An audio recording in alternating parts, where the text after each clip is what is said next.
What is up, everyone? Welcome back to Let's Play Dark Souls 2. Gonna start the episode off getting another reward from Tark for killing his master a little bit back, so let's equip the Ring of Whispers and chat. What skill? You've defeated my master. But our master never dies, and he changes form so that he may seethe for all eternity. Brave human, you have yet to face your greatest perils. Take these. May joy await you at the end of your travels. I have no gods to pray to, but still. This ring is pretty awesome. It's like the Ring of Favor and Protection from the first game. It gives you more stamina, more HP, and more equipment load, except it doesn't have the nasty drawback of breaking when you try to take it off. It does break pretty easily, though. Rings in Dark Souls 2, if I even mentioned already, do have durability. So, Second Dragon Ring. Raoman, Knight of Dragon Lake, served the king by guarding the fort until his own demise, and was said to have cherished this ring throughout his life of service. The fort he's referring to, it sounds a little bit like it's referring to the Forest of Fallen Giants, because that was once a fort. But if it's the Second Dragon Ring, it almost sounds like that would be referring to the Dragon Shrine, like he might be one of the Dragon Knights we'll meet up with later. Not entirely sure, though. For now, though, I'm gonna warp back to Majula and take care of some things, make some last-minute preparations, and then we will continue on to the Huntsman's Copse.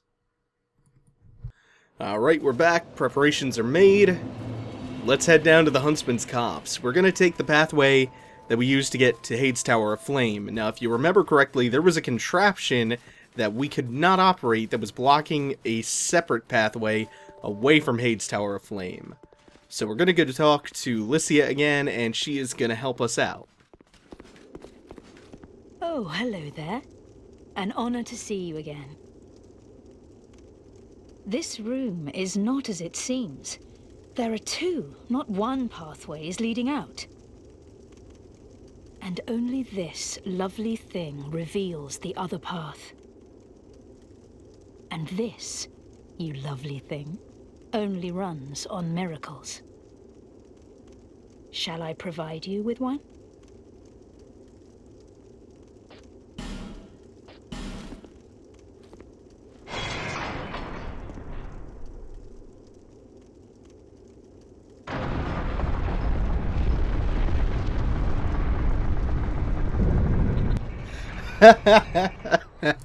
What a con artist. Let's browse her wares real quick. She have anything? Oh, she totally doesn't. May the power of miracle. Yeah, with the power of miracles. I love it. Love Licia. She's got a dark streak to her, too. Okay, so there's going to be a lot to talk about lore-wise in this episode. So there's Licia, there's the Copse itself. I'll talk about those first, and then I'll get around to cleaning up my thoughts on Freya and Seldora and the Lost Sinner and the Witch of Izalith, which I've still not gotten around to doing, because there's just been so much going on in the game, especially lore-related stuff, that I just haven't had time in the past couple of episodes to fit all of my thoughts in. This is going to be hopefully a big lore blowout episode. So let's see, Licia first. So we already knew she was kind of a shady character because of comments she made earlier when we met her up in Hades Tower of Flame, where, by the way, you have to talk to her to get her to appear down here. A lot of people probably get stuck and not be able to find the path to Huntsman's Copse because of that. It's really stupid, but we already knew she wasn't on the up and up, and then her miracle to open the path is yet another con. Makes her a really fun character, this cleric of lapsed faith, with a very dark streak, which we're gonna see more, I'm gonna talk more about momentarily. First, the reason I came back here was actually because I think I have an Estus Shard flask that I forgot to use. I don't. I came back here for no reason and incurred the wrath of 2 loading screens back and forth. For nothing. I was thorough in preparing. Damn.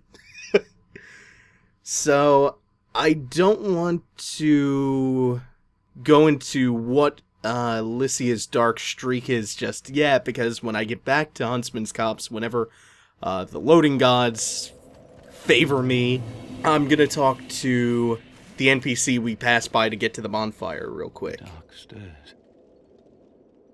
I see that the dark has sparked within you.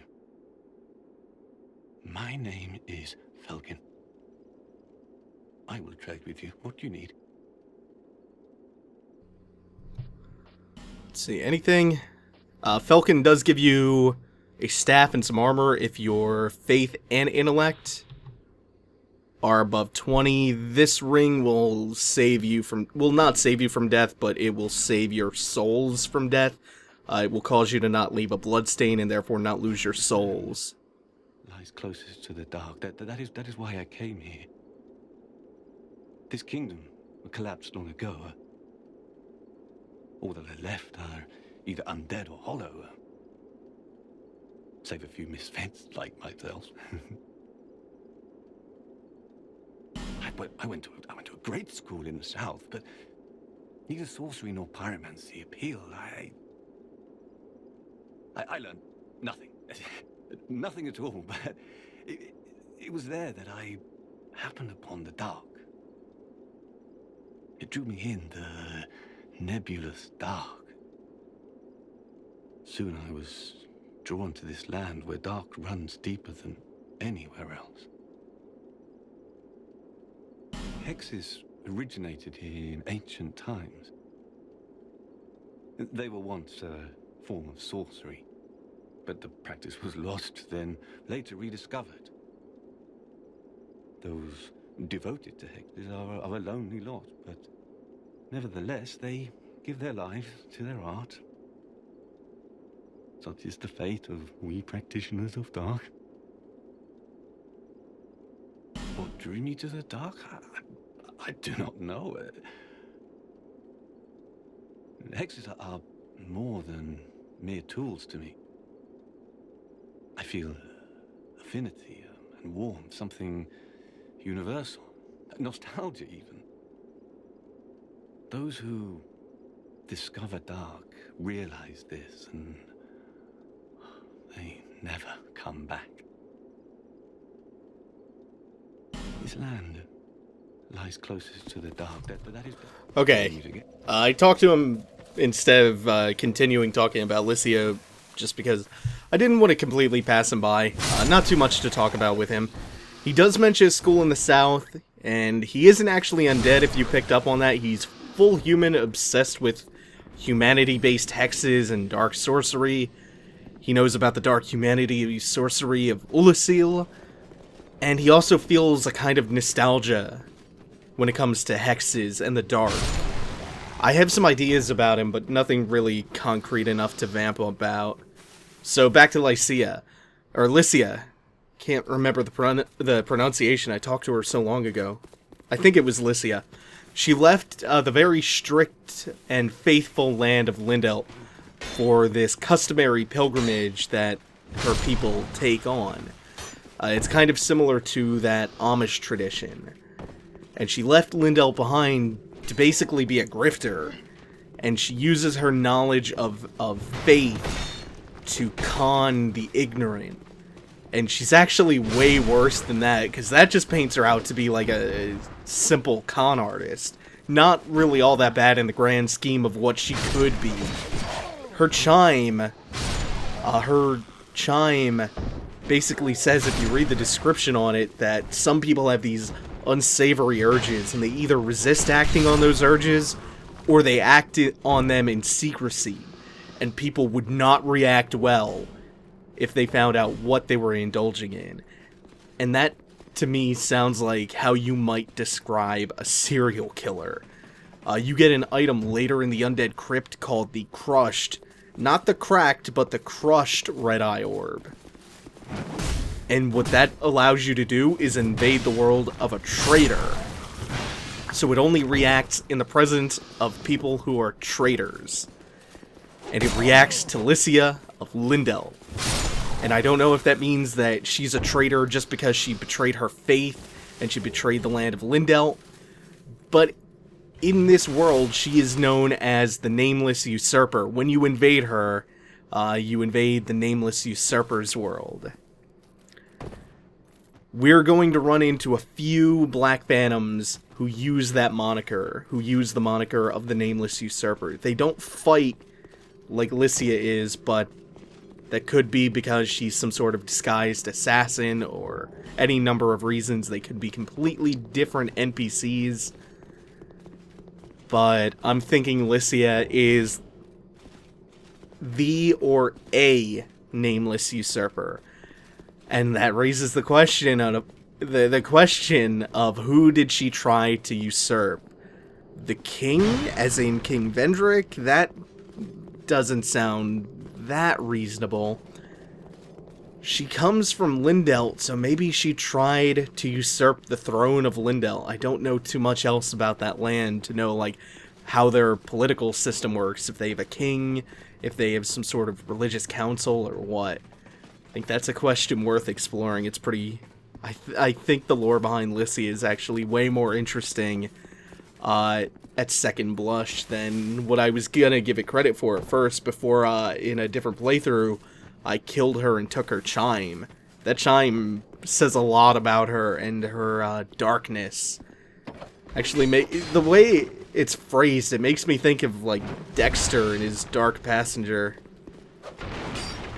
Licia's Dark Passenger. Maybe she is a serial killer. There are other people, come to think of it, who could be the Nameless Usurper, but that's for a different time. If you talk to her and you have 30 faith, I think you get the Saint set. Other than that, let's see. You get her chime if you invade her with a crushed red eye orb, and you also get a miracle. I think it's called Soothing Sunlight.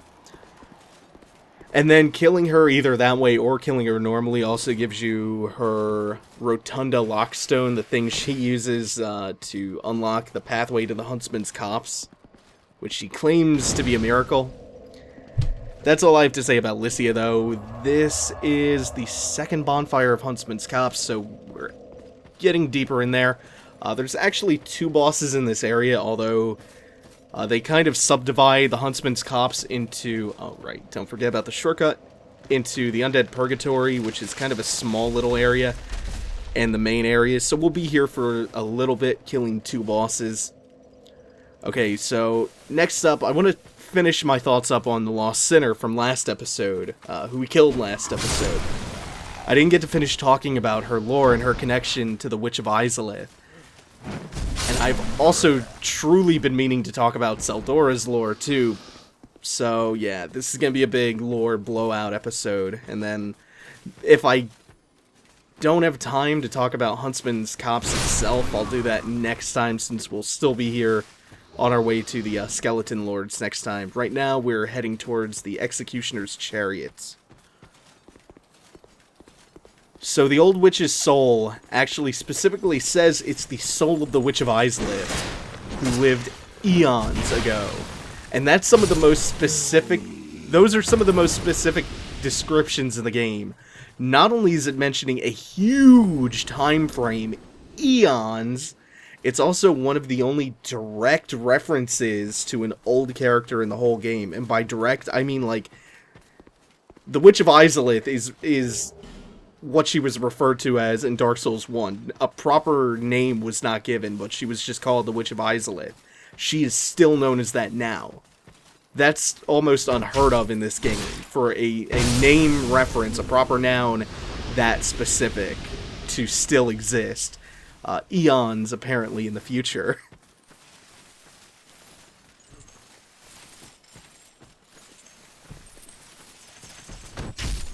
Everyone remembers exactly who she is. There's something else I have to wonder about with that. She attempted, the Lost Sinner, I'm talking about, attempted to relight the first flame. Does this mean linking the flames, or linking the flames only... Or is linking the flames only to, like, bolster the flame while it still burns? If she did try to link the flames to reignite the first flame, how did she survive? Gwyn is the only known survivor of that process as far as I know, and look at the toll it took on him. The Sublime Bone Dust mentions being the ashes of the saint who linked the flame, meaning the Dark Souls 1 player character is probably dead, if that's who the Sublime Bone Dust refers to. Makes me wonder if the Lost Sinner actually is alive behind that suit of armor, or if it's just a suit animated by the Chaos Bug and the Soul. Also, you have to wonder, did she succeed at relighting the first flame? It does say tries, which kind of implies tried and failed. Have we been moving in and out of, like, cycles of Age of Fire and Dark? And did she start the Age of Fire again? I'm inclined to say no just because of the wording, like she tried to relight the first flame, and not she succeeded in lighting it. But still, it does appear like we're in the Age of Fire again, or now, or still in the Age of Fire, or something to that extent. You also get an Elizabeth mushroom after the center, which again, people still know Elizabeth's name. Just like they still know the name of the Witch of Izalith. That's impossibly rare in this game. The Witch of Izalith is the only one anyone knows from beforehand aside from Elizabeth. Well, her and maybe one or two others that will not be coming up again for a super long time. Like, Gwyn's name isn't even specifically remembered. His actions were, but his name is gone from history, totally. Apparently. Finding Elizabeth's mushroom after the Lost Sinner, that's gotta be important in some way. I cannot just be overthinking that, right? That seems huge, but I just don't know how to connect those dots. Oh man, I wish we didn't know her sin was trying to relight the first flame, because could you imagine if what the Lost Sinner did was up in the air, like if they didn't specify it? She could have been the one to have upturned the grave of Primeval Man and freed Manus and Ulasil. Oh, damn it. Okay, so coming up here, I'm gonna shut up with the lore for just a second because there's a scary ambush. Or it can be scary, but if you take this so slowly, you can actually get these guys to come down one at a time, and then it's very manageable. So hopefully I don't incur the wrath of all of them all at once. I just move up one step at a time. There's like 4 or 5 of these guys. And if you're just trying to run straight through, you are in for such a bad fight. Okay, so I think I have this under control. So I'll talk more about the lore now. What was I talking about? Elizabeth and the mushroom and the Lost Sinner. There's also this cute little connection between the mushroom and Sublime Bone Dust. The mushroom mentions the name of Saint Elizabeth, who was known for her sublime beauty. The Sublime Bone Dust is the remnants, or are the remnants of a saint. Only thing is, Elizabeth never cast herself into the flame as far as we know. Wait, as far as we know? Huh. Yeah, that's not falsifiable anyway, so let's just go with that. That sounds like a rad theory that can never be proven or disproven. Yeah, I like that. Okay, so... should I make the jump first or fight the Phantom? Yeah, I'll fight the Phantom first. Try saying that 5 times fast. Fight the Phantom first, fight the Phantom first. Actually, it's not that much of a tongue twister. What am I going on about? Yeah, that's the only thing he's using the Greatsword. That's the thing I don't... The one move in the Greatsword's moveset I don't like is that strike that goes in front and then behind.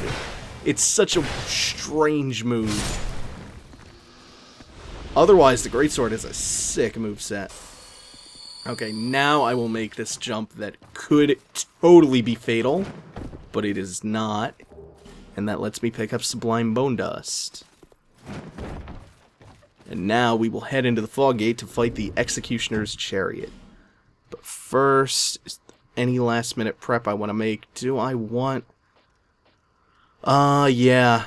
I'll go with the heaviest shield possible because I don't think I need to be rolling that much.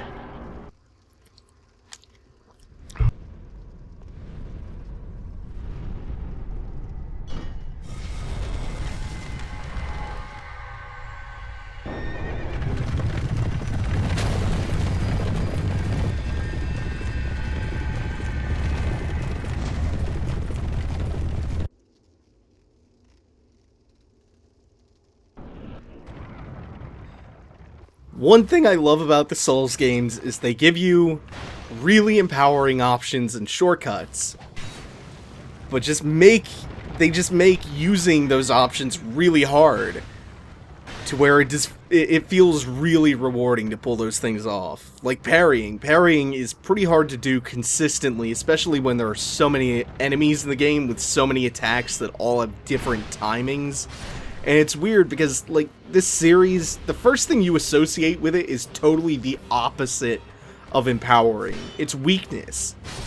Barely scraping by. But with enough effort, you can just be untouchable and wreck everything in your path. It rides that line really well between being, like, survival horror levels of disempowering and character action game levels of empowering, depending on your skill level. And I tell that story because I died in a previous attempt, but on that same attempt, I pulled something awesome off that I didn't even know you could do. I discovered that you can actually roll through the spokes on the chariot, which normally do crazy damage. You're supposed to hide in the alcoves every time he does a pass around. I'll show that footage, I guess, now from my previous attempt, and then I'll talk more about the boss fight. I really need to find an alcove. Oh god, I'm not gonna make it in time. YOLO! Oh my god! Oh, I am the god of clutch! Okay, so Dark Souls 2 doesn't have as many, like, straight-up gimmick fights as the previous two games. This is the closest you really get to one. So the way this fight works is at the beginning, you're in this circular arena, and there are alcoves all around the arena, so that whenever the chariot passes by, you can hide in one of those. Otherwise, you get kind of eviscerated by the spokes on his wheels. Gotta make sure I don't die to that again. Meanwhile, you have necromancers and skeletons to deal with while you're hiding, and you feel kind of nice and safe. That's fine, though. The skeletons go down pretty easily. The necromancers will resurrect them, but there are only 2 of them. And then finally, after a little bit, you make your way to that switch. It brings the gate down, and the chariot, being dragged by the undead horsey, is your opponent. And it's a pretty easy fight, though he did kill me at one point, because I was not aware that his attacks are apparently unblockable as hell. Making that Gurm Great Shield pointless. So we'll take some swipes, do some rolling, and that'll be that for this boss.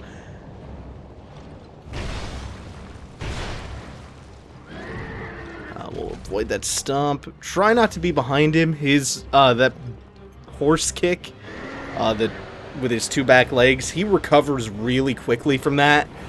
You don't have as much time as you might think to counterattack him if you're standing behind him. But that's it. Very low HP. Not too hard of a boss fight. And it's, to boot, a fun little gimmick. So next time, we will talk more about the Huntsman's Copse, and we'll meet a cool little NPC. And receive just a soul for our efforts. Okay, thanks for watching, everyone. Take it easy. Have a good one.